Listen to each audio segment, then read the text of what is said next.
ayan na naman guys, inulan na naman tayo.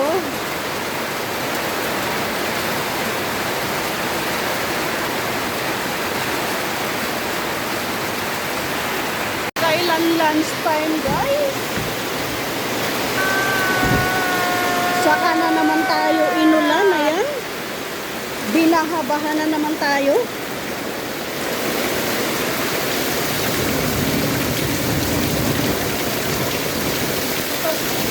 Ayun, no?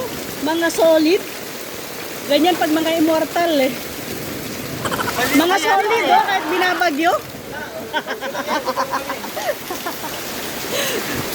Yan ang mga napaka-solid na customer, oh. Ano yan? Para ka nang nag-swimming, ah. Yan naman, tingnan mo naman, no?